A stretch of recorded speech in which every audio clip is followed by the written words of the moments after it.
Ramesh Indare, Solapur bar association joint secretary.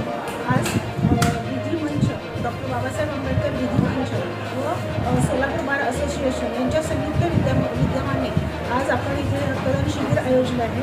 आज माणसाला माणूस म्हणून जगवण्याचा अधिकार देणारे महामानव डॉक्टर बाबासाहेब आंबेडकर यांचा महापरिनिर्वाण दिनानिमित्त आज मी त्यांना आदरांजली वाहते व किंवा अभिवादन करते। नमस्कार, मी ॲडव्होकेट दीपक कुलकर्णी, डॉक्टर बाबासाहेब आंबेडकर विधी मंचचा सचिव असून आता संस्थेच्या माध्यमातून दरवर्षी सोलापूर बार असोसिएशनमध्ये रक्तदान शिबिर आयोजलं जातं। या माध्यमातून समाजातील गरीब लोकांपर्यंत रक्तदान पोचावं हे आमचा उद्देश प्रमुख असतो। त्या माध्यमातून जे लोकांमध्ये असं मेसेज जातो की वकील लोक हा फक्त रक्त शोषून घेतात, पण आमची संस्था असं काम करते की गरीब लोकांना रक्त देण्याचं आम्ही काम करतो।